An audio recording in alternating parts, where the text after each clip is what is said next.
Parfait. Donc, bonjour ou bonjour. Je m'appelle Sébastien Lecoq, je suis avant-vente chez Acronis. Le but de ce webinaire, c'était de parler de la solution Acronis Files Connect. Vous voyez sur cette première slide que j'ai précisé en dessous Acronis Files Connect, en dessous le titre, les deux anciens noms du produit, puisque le produit a déjà été renommé 2 fois. Pour la petite histoire, c'est une solution qui est née d'un rachat d'une société qui s'appelait Groupe Logic. Quand on a racheté cette société, la solution s'appelait Extreme ZIP. Après le rachat, on l'avait renommé en Acronis Access Connect, il y a de ça à peu près 1 an et demi. Et dans une réorganisation de l'ensemble des solutions par suite de produits, il a été renommé il y a de ça quelques mois, durant l'été, Acronis Files Connect. Donc j'ai précisé les deux anciens noms, Acronis Extreme ZIP, Acronis Access Connect, simplement parce que si vous recherchez dans les forums des informations sur le produit, vous verrez un tas de clients qui vantent les mérites de notre solution. Par contre, si vous recherchez Acronis Files Connect, vous aurez encore très peu de retours dans les forums, simplement parce que le nom est nouveau, même si le produit n'a pas changé nécessairement. À cause du renommage, vous trouvez peut-être plus d'informations sur Acronis Access Connect ou Acronis Extreme ZIP que Acronis Files Connect pour le moment. Avant de continuer, durant la présentation, si vous avez la moindre question, il ne faudra pas hésiter à la poser au travers soit du petit outil de chat, soit il y a un outil questions-réponses à votre disposition. J'essaierai de garder un œil dessus et sinon j'ai quelqu'un de l'équipe qui veille sur le chat et qui pourra m'interrompre si nécessaire. En tout cas, n'hésitez pas à poser vos questions au fur et à mesure. J'y répondrai aussi directement. Puisque généralement les questions sont toujours liées à un contexte sur la slide dont je viens de parler. Donc voilà, je préfère y répondre au fur et à mesure. Et puis sinon, on aura une séance de questions-réponses à la fin de la présentation. Je vérifie que tout est OK.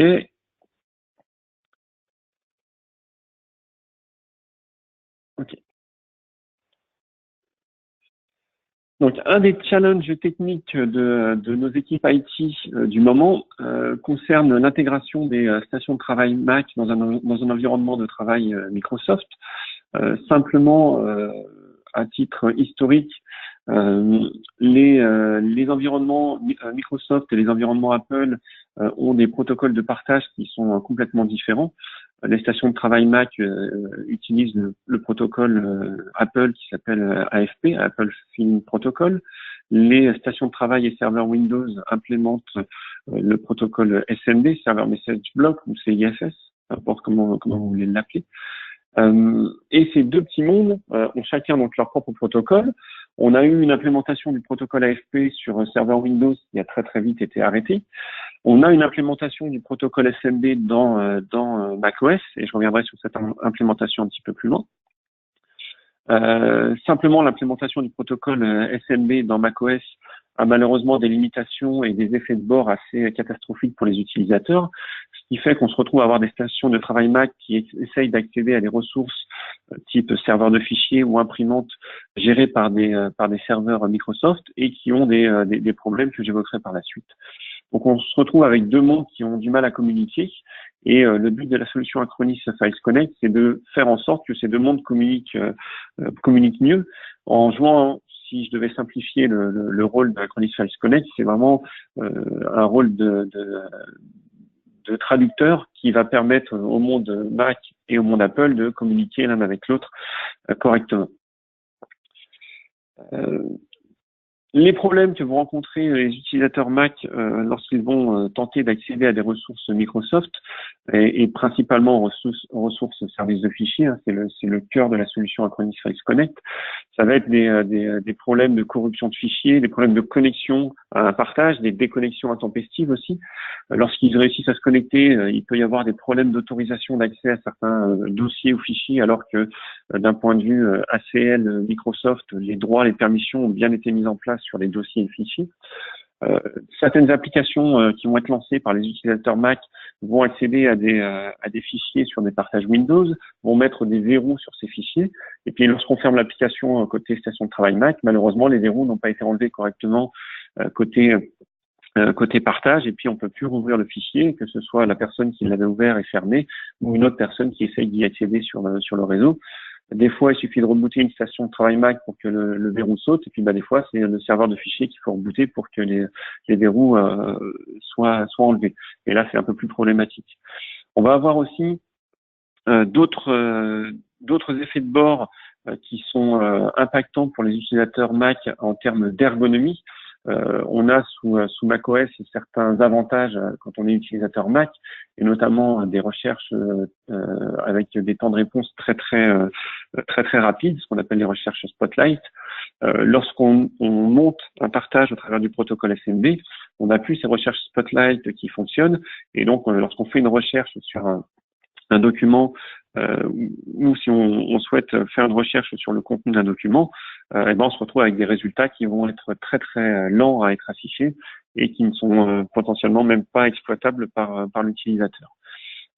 Donc le but de la solution Acronis Files Connect, c'est vraiment d'intégrer les stations de travail Mac dans l'environnement Windows, en leur donnant vraiment accès à l'ensemble des ressources Windows qui sont déjà en place dans le système d'information de l'entreprise, sans avoir à modifier l'architecture actuellement en place. Les serveurs de fichiers conservent leurs données.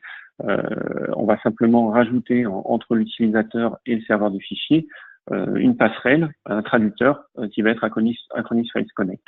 Et l'idée est aussi que les utilisateurs Mac conservent leur expérience utilisateur Mac et tous les bénéfices qu'ils peuvent y trouver.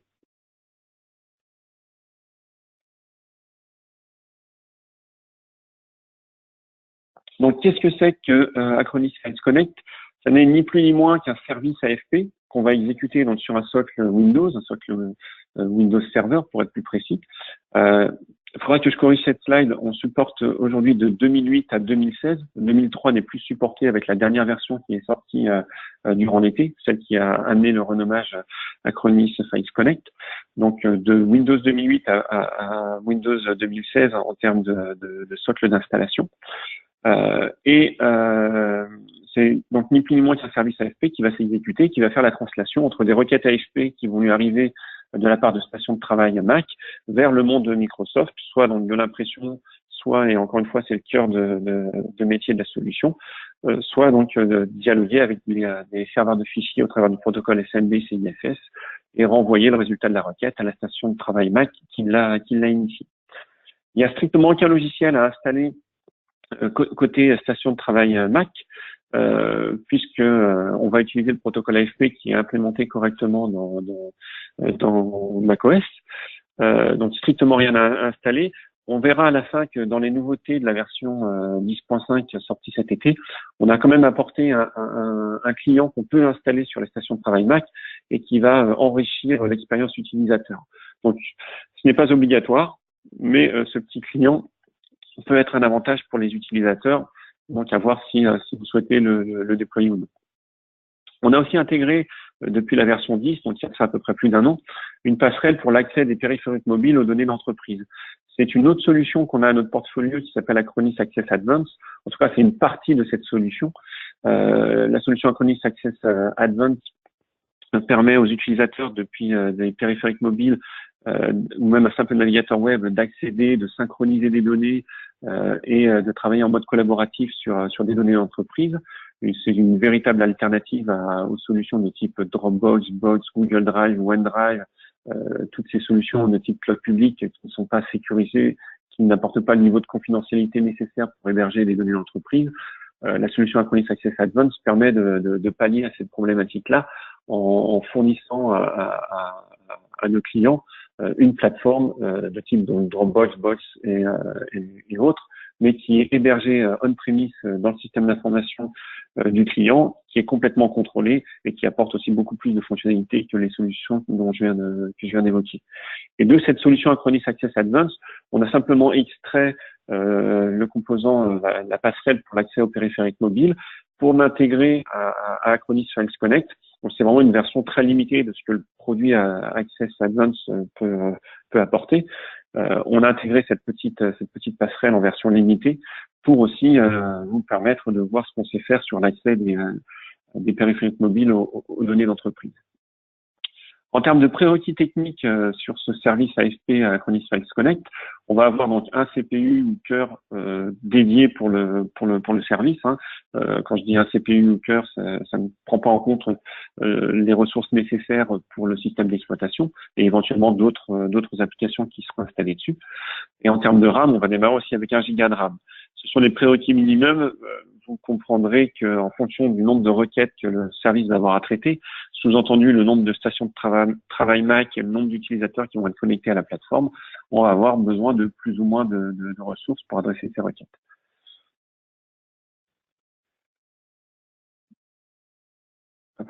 Comment ça marche? Donc à droite, on a les périphériques utilisateurs, à gauche, le système d'information.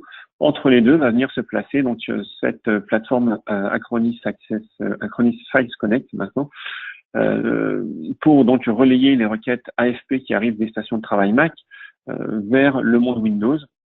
Il faut savoir qu'on authentifie l'utilisateur au travers de son compte et son mot de passe du domaine Microsoft. Derrière, une fois qu'il a été authentifié, on s'appuie vraiment sur les permissions qui sont en place sur les serveurs de fichiers ou les baies de stockage qui partagent des volumes au travers du protocole SMB-CIFS. Toutes les permissions que vous avez mises sur ces différentes sources de données vont rester valides et l'utilisateur Mac, une fois authentifié, ne verra ni plus ni moins que ce qu'il pourrait voir s'il était sur une station de travail Windows en ouvrant un explorateur Windows et en ayant ouvert cette session sur le domaine. Donc, on s'appuie complètement sur l'AD pour authentifier les utilisateurs et sur les permissions en place pour donner l'accès aux utilisateurs aux données qui leur sont présentées. Là, vous avez un exemple d'architecture où on a un serveur Acronis Files Connect dédié à la solution. Maintenant, on a aussi très très souvent des clients qui installent directement le service Acronis Files Connect sur le serveur de fichiers. Vous n'êtes pas obligé d'avoir une machine dédiée pour ça. Alors c'est sûr, s'il y a plusieurs serveurs de fichiers, vous pouvez installer la solution sur l'ensemble des serveurs de fichiers et bien évidemment, vous aurez comme ça la performance de chacun des serveurs de fichiers. Vous pouvez aussi prévoir une machine dédiée à la solution et la mettre comme ça en rupture par rapport au flux de communication. Elle va jouer le rôle d'une gateway et avoir donc derrière cette machine dédiée l'ensemble des partages qui sont accédés au travers de la machine dédiée. Donc les deux architectures sont possibles. Il y aura un licensing différent. On n'adressera pas nécessairement cette partie-là durant la présentation, mais il ne faut pas hésiter à me poser des questions si vous le souhaitez sur cette partie licensing. Les bénéfices pour le service IT d'Acronis Files Connect, déjà ça va être de pallier à toutes les problématiques que j'ai évoquées plus haut, problématiques de connexion, déconnexion, de corruption de fichiers, d'autorisation de fichiers, de verrous qui ne sont pas enlevés ou mis correctement.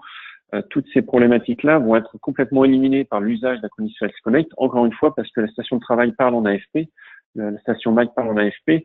Le serveur de fichiers Microsoft, lui, reçoit des requêtes au format SMB CIFS. Donc, chacun des deux mondes utilise un langage qui lui est propre et qui lui est connu sans aucun problème comme ceux que j'ai pu évoquer précédemment. Donc, du fait qu'on élimine l'usage du protocole SMB depuis la station de travail Mac, on n'a plus tous les problèmes que j'évoquais précédemment. Et moins il y a de problèmes côté utilisateur, moins il y a d'appels au niveau du service IT pour dire j'ai pas accès à tel fichier, j'ai des problèmes sur la connexion à tel partage, etc., etc. Donc c'est forcément derrière un bénéfice pour le service IT puisqu'ils n'ont pas à se concentrer sur ces problèmes et ils peuvent se concentrer sur des choses plus intéressantes à faire dans le système d'information.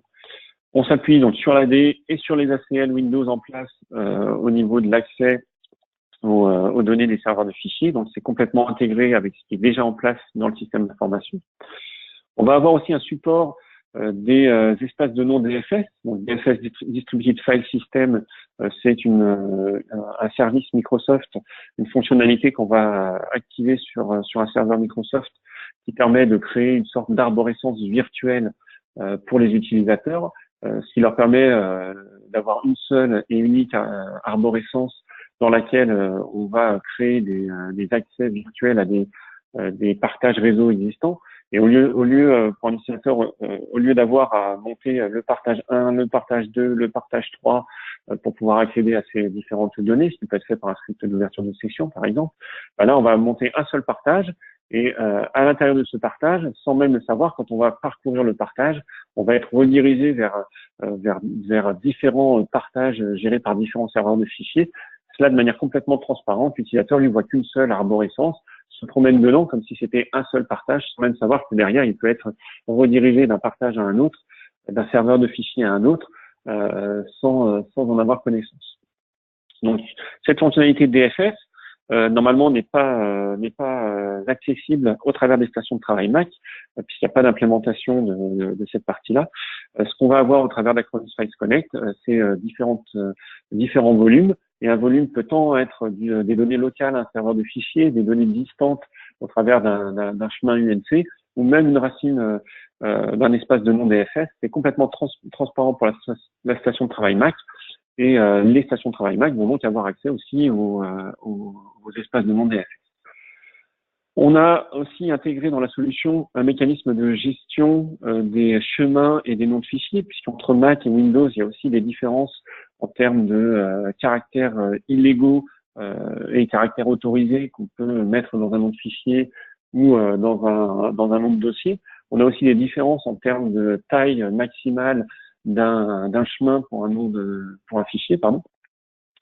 Avec Acronis Files Connect, on va pouvoir mettre en place des règles pour éviter que les utilisateurs Mac aient des problèmes dans l'accès aux données des serveurs de fichiers Microsoft, et aussi éviter qu'ils créent des noms de fichiers qui ne seraient pas accessibles par des utilisateurs de stations de travail Microsoft qui accèdent au même partage. On va réconcilier un peu les deux mondes en termes de caractères illégaux et de taille de chemin de fichiers. Et puis, on a aussi intégré une petite fonctionnalité qui peut être intéressante pour le service IT, c'est que les stations de travail Mac ont une fonctionnalité de sauvegarde qui s'appelle Time Machine, qui nécessite d'avoir une destination compatible Time Machine. Il fut un temps où ça n'était possible qu'au travers du protocole AFP. Ça a été modifié récemment pour être aussi compatible avec des partages SMB. Donc, ce qu'on a dans Files Connect, c'est la possibilité de créer un volume dédié à la sauvegarde Time Machine. L'intérêt pour les utilisateurs Mac, c'est que lorsqu'ils lancent leur assistant Time Machine, qui va rechercher l'ensemble des destinations possibles, ils vont trouver le volume qui a été créé sous Acronis Files Connect et ils peuvent l'utiliser pour effectuer des sauvegardes de leur station de travail Mac. De manière transparente pour la station de travail, c'est vraiment le protocole AFP, le comportement d'une destination Time Machine, c'est complètement intuitif pour les utilisateurs. En termes de bénéfices pour les utilisateurs, justement, on va avoir un accès aux données d'entreprise, donc sans aucun problème, comme ceux que j'ai pu évoquer précédemment, sans aucune perte de performance, ni corruption de fichiers. Ils vont pouvoir faire aussi, j'en parlais en préambule, des recherches Spotlight sur les sources de données réseau, ce qui n'était pas possible, ce qui est toujours impossible au travers du protocole SMB. Donc, on aura pour ces utilisateurs un gain en termes de productivité lorsqu'ils vont faire une recherche sur un partage réseau, que ce soit des recherches basées sur le nom du fichier ou même sur le contenu du fichier. Ils auront les résultats immédiatement parce que au préalable, Acronis Files Connect aura indexé l'ensemble des données fichiers qui sont disponibles sur le volume. Ça aura été indexé, les index auront été mis à jour. Et lorsqu'on fait la recherche Spotlight au travers du Finder, on utilise ces index qui sont générés par la solution Acronis Files Connect. Autre avantage pour les utilisateurs, on a donc dans cette partie Files Connect, même si son utilisation est assez anecdotique au regard des déploiements que j'ai pu réaliser aujourd'hui, on a la partie gestion des imprimantes. Vous pouvez voir aussi Acronis Files Connect comme un serveur d'impression pour les stations de travail Mac. Et dans ce cas-là, vous n'avez plus qu'à installer les drivers des imprimantes disponibles dans l'entreprise sur ce serveur de fichiers pour pouvoir les adresser. Et les stations de travail Mac peuvent, au travers d'Acronis Files Connect, ajouter des imprimantes sans même savoir que ces imprimantes sont derrière gérées par Acronis Files Connect, sans problématique de driver ou autre.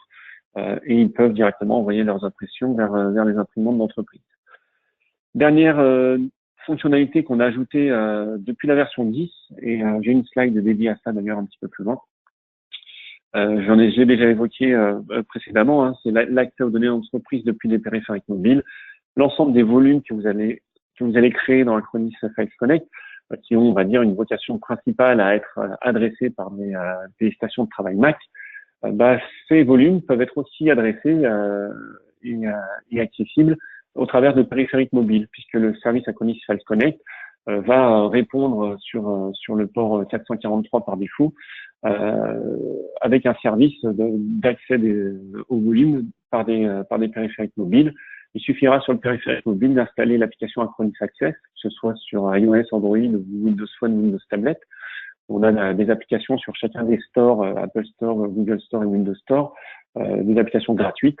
Il suffit de connaître donc l'URL du serveur Acronis Files Connect, d'entrer l'URL, de se connecter avec son compte et mot de passe du domaine, et on va retrouver les volumes. On peut y accéder, on peut les synchroniser même sur les périphériques mobiles. On a même un éditeur intégré dans l'application qui permettrait de travailler sur les documents au travers de son périphérique mobile. Je reviendrai dessus un peu plus loin, même si j'en ai déjà beaucoup dit. Une petite parenthèse sur le licensing. On a deux modes de tarification sur la solution. Un mode dit perpétuel, un autre dit souscription. Le mode perpétuel, c'est de l'acquisition de licence classique. Vous faites l'acquisition d'une licence qui inclut la maintenance pour la première année. Cette licence va être basée sur le nombre de stations de travail Mac que vous voulez laisser se connecter à la plateforme. Et vous avez ici les exemples de packages qui sont disponibles, 3, 10, 25, 50, 100 ou un nombre illimité de stations de travail Mac qui peuvent se connecter au serveur Acronis Files Connect. Cette version perpétuelle, en termes de licensing, cette version licensing perpétuelle impose par contre d'installer la solution sur le serveur de fichiers. Vous ne pouvez pas l'installer sur une machine dédiée et utiliser cette machine comme une passerelle pour accéder à des données distantes qui sera gérée par des serveurs de fichiers, des baies de stockage ou autres. Donc, ça n'est que pour des données locales au serveur sur lequel est installé Acronis Files Connect. Donc, il faut l'installer sur le serveur de fichiers. Et puis après, il y a des options comme le mode cluster Microsoft qui sont aussi soumises à licence additionnelle. Le licensing souscription, on est plus dans une location de la licence, une location annuelle, et donc cette souscription inclut la maintenance, mais il faut la renouveler tous les ans ou alors prendre directement plusieurs années de souscription dès le départ. C'est aussi un licensing qui est basé sur le nombre de stations de travail Mac qui vont se connecter à la plateforme. Et là, on fonctionne avec, pareil, des packages de 25, 50, 75 ou 100 stations de travail Mac. Et au-delà de 100, on peut choisir exactement le nombre précis de stations de travail Mac qu'on a dans le système d'information. Si on a 114 stations de travail, on pourra prendre 114 licences exactement. Donc, quand on est dans un mode souscription, on peut installer la solution sur un nombre illimité de serveurs et on peut se mettre aussi dans la configuration, dans l'architecture, en mode passerelle. On a une machine dédiée et les données qui sont distantes par rapport à la machine sur laquelle on installe la solution Acronis Files Connect. Cette licence souscription inclut aussi toutes les fonctionnalités qui pourraient être payantes dans la partie perpétuelle. Il n'y en a qu'une, c'est le mode cluster. La partie DFS existe les deux côtés. Voilà pour la partie licensing. Alors, je voulais revenir aussi sur les fonctionnalités donc qu'on a intégrées dans la version 10 et dans la version 10.5. À savoir sur la version 10, l'accès au périphérique mobile. Bon, je l'ai déjà quand même beaucoup évoqué précédemment. Donc, c'est une passerelle depuis un périphérique mobile sur lequel on installe l'application Acronis Access. On a accès aux volumes qui sont gérés par Acronis Files Connect pour pouvoir les synchroniser ou simplement y accéder sur le périphérique ou les synchroniser, les éditer. On peut éditer l'ensemble des fichiers Office, un Word, PowerPoint, Excel, ça peut être édité directement dans l'application. On peut annoter des fichiers PDF et rajouter, par exemple, sa signature ou remplir un formulaire PDF directement dans l'application. Tout ça est vraiment optimisé pour augmenter la productivité de l'utilisateur. Après, c'est une version limitée de ce que peut faire la solution Acronis Access Advanced. Vous avez ici quelques limitations qui ne sont pas existantes dans la partie Acronis Access Advanced. On va regarder les nouveautés qui concernent la version 10.5, donc celle qui est sortie un petit peu avant l'été. Donc déjà, il y a eu un renommage, hein, je reviens dessus, le produit s'appelait Acronis Access Connect, et ça m'arrive encore de faire l'erreur. Il a été renommé en Acronis Files Connect.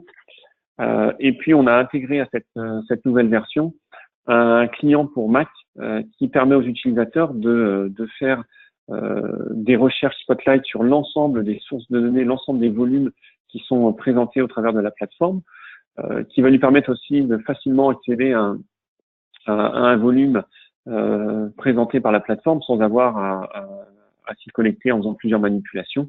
Là, il pourra très rapidement, très simplement y accéder.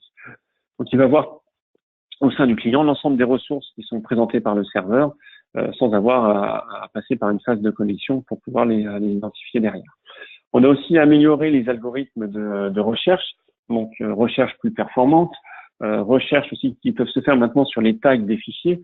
Ça, ce sont des choses qui sont utilisées par un certain de nos clients et ces clients nous ont demandé, voilà, j'ai une base de données documentaire sous la forme d'un partage. J'ai des fichiers Office ou PDF à l'intérieur dans lequel j'ai mis des tags pour pouvoir les rechercher plus facilement. Par contre, cette recherche n'est pas disponible sous Mac. Est-ce que vous pouvez intégrer ça à Files Connect? Et c'est ce qu'on a fait avec cette version 10.5. Donc maintenant, les tags sont aussi indexés et du coup, les recherches Spotlight peuvent se faire aussi sur les tags. On a aussi ajouté la possibilité d'exclure certains dossiers de l'indexation et donc forcément derrière des recherches. Ça aussi, c'était demandé par certains de nos clients qui avaient une partie de leur arborescence qui n'était pas pertinente en termes d'indexation et qui pouvait aussi prendre énormément de temps au niveau du processus d'indexation. Donc voilà, pour optimiser la génération des index et éviter aussi de renvoyer des résultats non pertinents, on nous a demandé de pouvoir exclure certaines parties de l'arborescence. C'est ce qu'on peut faire avec cette version 10.5. Et puis, on a ajouté aussi de l'indexation temps réel. On a deux algorithmes d'indexation. Un qui est basé sur Windows Search, qui était déjà temps réel, et un qui a été développé par Acronis pour pallier à certains manques de Windows Search. Et par contre, cet algorithme, lui, était ordonnancé. Maintenant, on pourra l'exécuter de manière temps réel, comme c'est le cas sur Windows Search.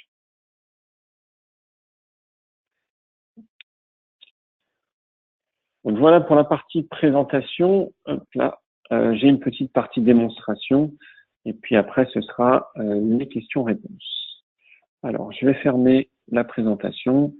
Je vais basculer vers mon environnement de démonstration.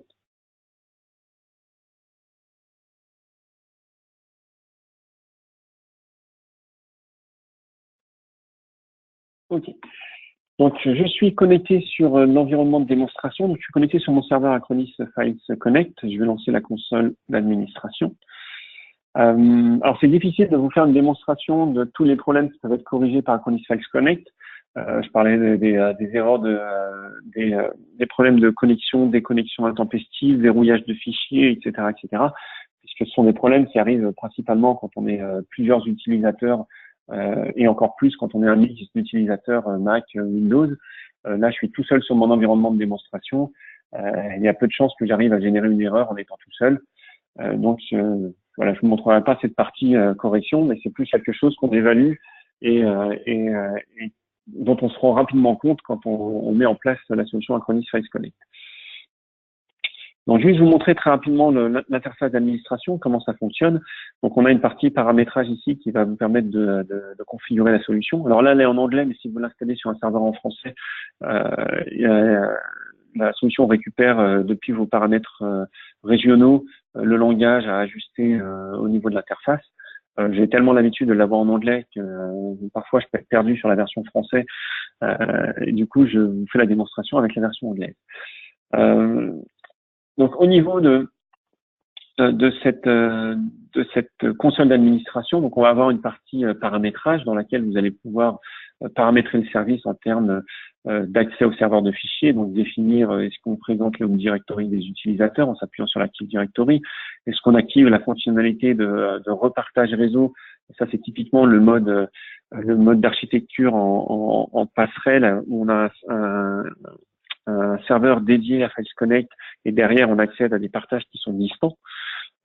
Comment est-ce qu'on va authentifier les utilisateurs, la gestion des imprimantes. On va retrouver ici la gestion des éventuels conflits au niveau des caractères illégaux qui peuvent être utilisés ou interdits entre le monde Mac et le monde Microsoft. La partie aussi ici algorithme de recherche. Donc là, j'ai activé l'ACI, l'Acronis Content Indexing et l'indexation basée sur Windows Search. Donc j'autorise les deux algorithmes. Derrière, par volume, je pourrais définir quel algorithme je veux mettre en place pour l'indexation du volume. Il y a des avantages à l'algorithme Windows Search, d'autres avantages à l'algorithme ACI, l'algorithme Acronis. On a un petit article dans notre knowledge base qui vous donne les possibilités de chacun des deux algorithmes. Puis après, vous pouvez choisir le meilleur des deux algorithmes pour chacun de vos volumes. La partie DFS qui n'est pas activée sur cette, en tout cas pas au travers de cette possibilité-là sur la plateforme actuelle. La partie DFS peut être adressée de deux façons, soit ici au travers de cet onglet quand on est dans un mode de licensing perpétuel, soit directement lorsqu'on est dans un mode de licensing souscription, on peut directement mettre le chemin UNC de la racine DFS dans la configuration du volume. Donc c'est mon cas sur cette plateforme de démonstration. Les accès mobiles, ils ne sont pas activés sur cette plateforme de démonstration, mais voilà, je peux rapidement activer les accès mobiles. Je coche la case, je définis le port utilisé, je peux mettre en place un certificat, l'adresse IP sur laquelle écoute le service, et puis derrière, j'ai plus qu'à installer l'application Acronis Access sur ma station, sur mon périphérique mobile, et à me connecter à la bonne plateforme pour pouvoir avoir accès aux différents volumes. Les volumes, ils sont ici. Donc j'ai 3 volumes qui ont été créés sur la plateforme. Un volume pour ma racine DFS. Et donc là, du fait que j'ai en place une licence de type souscription, je peux le faire ici. Sinon, ce serait dans l'onglet DFS qu'on a vu précédemment.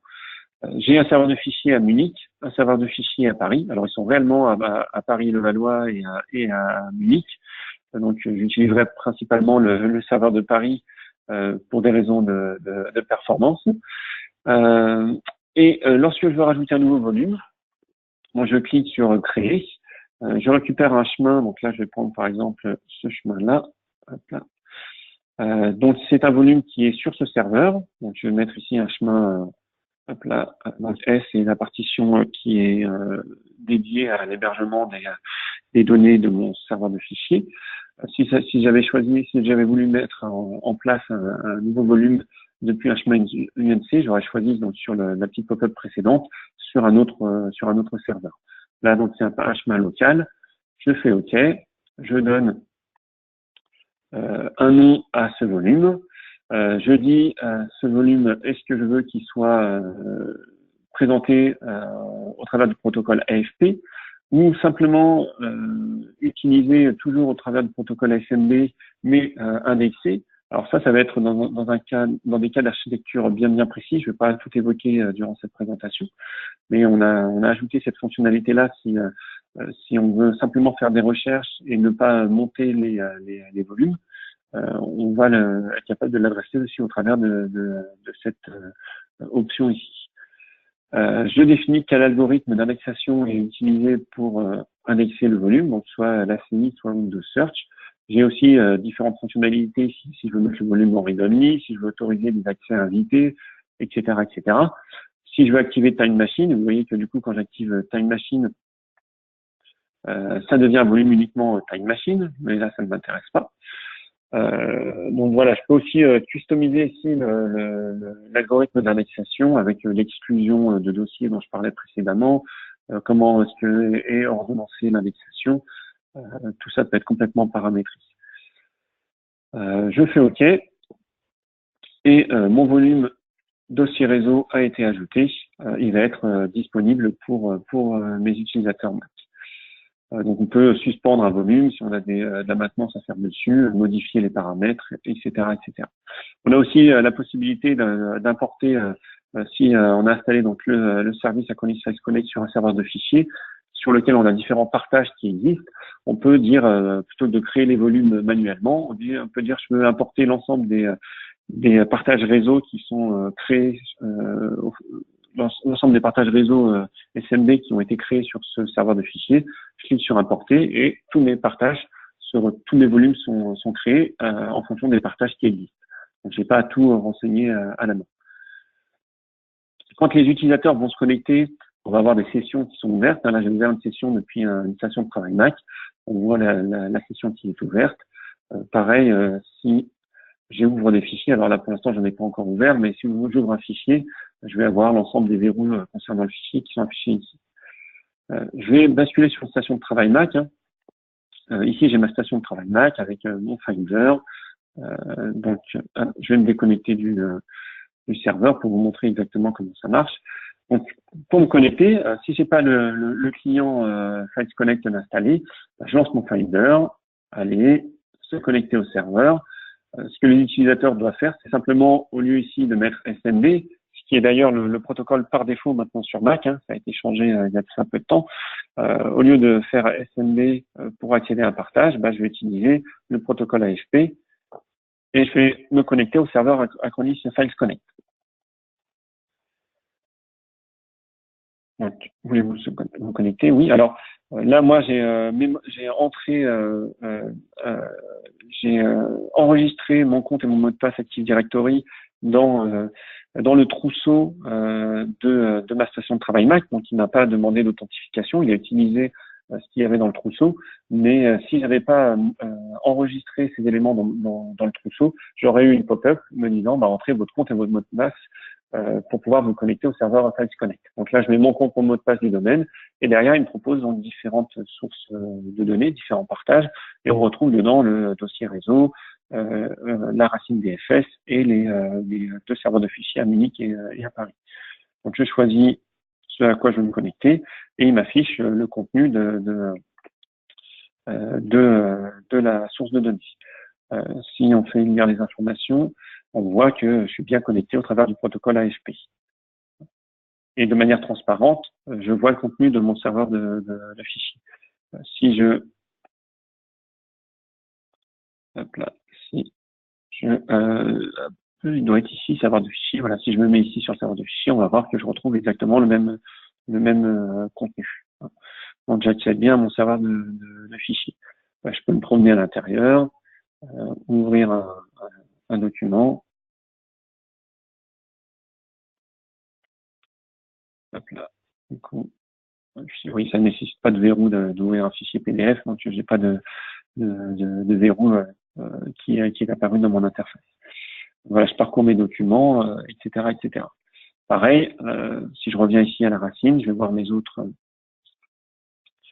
sources de données. Hop, je peux me connecter à la source de données DFS et voilà, je vais avoir le contenu de ma source de données qui va s'afficher. Ici, si je mappe voilà, la source de données DFS, on voit, ça n'est ni plus ni moins que des raccourcis vers des serveurs de fichiers, mais c'est complètement transparent pour l'utilisateur Mac, sans le savoir, il parcourt des sources de données DFS, il bascule d'un serveur de fichiers à un autre, c'est complètement transparent pour lui. Donc, d'un point de vue station de travail Mac, il n'y a rien à faire si ce n'est à utiliser le protocole AFP au lieu du protocole SMB. Et puis, à l'intérieur de ces sources de données, si on a, je vais reprendre le serveur de fichiers Paris, qui est indexé. Si je tape donc ici, je veux rechercher quelque chose. Voilà, dès que je tape, c'est les recherches Spotlight, c'est instantané. Si vous faites ça avec du SMB, vous allez attendre plus ou moins longtemps en fonction de la taille du partage, du nombre de fichiers qui est à l'intérieur et de sa volumétrie, vous allez attendre plus ou moins longtemps, voire je devrais dire même très très longtemps avant d'avoir des résultats. Là, comme on a un mécanisme d'indexation, on a les résultats tout de suite. Par contre, vous voyez que si je veux faire une recherche sur serveur de fichiers Paris et aussi une recherche sur le serveur de fichiers Munich, on va tester les performances du lien entre Paris et Munich. Ouais, c'est plus ou moins long, hein, ça dépend vraiment de la connexion. Donc là, celui-là est à Munich, ça va prendre un petit peu de temps pour m'afficher le contenu. Voilà, si je veux faire des recherches aussi sur Munich, donc ça a mis du temps à être affiché. Donc, voilà, je peux faire des recherches aussi sur le serveur de fichiers Munich, mais vous voyez, je suis obligé de passer de l'un à l'autre. Donc l'un des intérêts du client Acronis Files Connect, qui est aussi donc installé ici. Alors, hop, je vais actualiser. Hop, voilà, il y a dossier réseau qui est apparu. Là, si je veux faire des recherches sur l'ensemble des partages, j'ai directement un champ ici. Je vais faire une recherche sur le mot documentation et vous voyez qu'il va me trouver l'ensemble des fichiers PDF et dossiers sur l'ensemble des sources de données. Donc, j'ai pas à me promener d'une source de données à une autre pour pouvoir effectuer mes recherches. Donc, ça va être l'un des intérêts de ce client, c'est aussi d'avoir une seule interface pour pouvoir effectuer l'ensemble des recherches. Ça me permet aussi de voir toutes les sources de données. Pardon, petit avertissement Microsoft. Ça me permet aussi d'avoir une vue sur l'ensemble des sources de données. Alors, je peux avoir aussi plusieurs serveurs qui sont directement recensés dans l'application et je parle de différents serveurs Acronis Files Connect et basculer d'un serveur à un autre. Là, c'est la partie DFS, mais elle n'est pas gérée au travers de l'onglet qu'on a vu dans les settings, mais plus comme une source de données normale. Et on aura aussi les imprimantes si on n'est pas sur ce serveur, mais directement avec le client, on voit l'intégralité des ressources qui sont présentées par le ou les serveurs Acronis Files Connect qui sont présents dans le système d'information. Ça va être un des intérêts de ce client Mac. Il est optionnel, mais il va faciliter nettement la vie aux utilisateurs parce qu'ils voient toutes les ressources. Ils peuvent faire des recherches multi-ressources. Ils peuvent facilement se connecter à une nouvelle ressource sans avoir à se rappeler sur quel serveur elle est. Donc, on leur simplifie grandement la vie avec ce client Acronis Files Connect. Je vais regarder s'il y a des questions. Non, a priori, je n'en vois pas. Hop là. J'en ai fini avec la partie démonstration. Je ne sais pas si vous avez des questions, mais c'est le moment de les poser.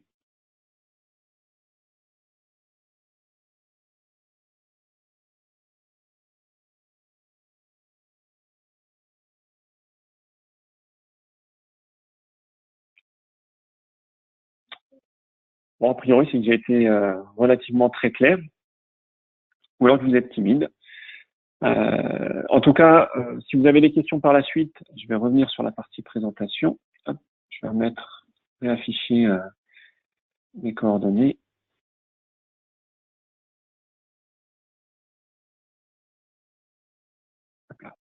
Donc, si vous avez des questions par la suite, n'hésitez pas à revenir vers moi ou vers n'importe quelle personne que vous avez en contact chez Acronis ou chez votre partenaire ou distributeur. On est à votre disposition si vous avez la moindre question. Il ne faut vraiment pas hésiter. La solution peut être téléchargée depuis notre site web. Vous avez intégré à la solution quand vous la déployez 21 jours de période d'évaluation avec toutes les fonctionnalités incluses dans la solution. Hein. Ça débloque vraiment toutes les fonctionnalités. Vous pouvez tout tester.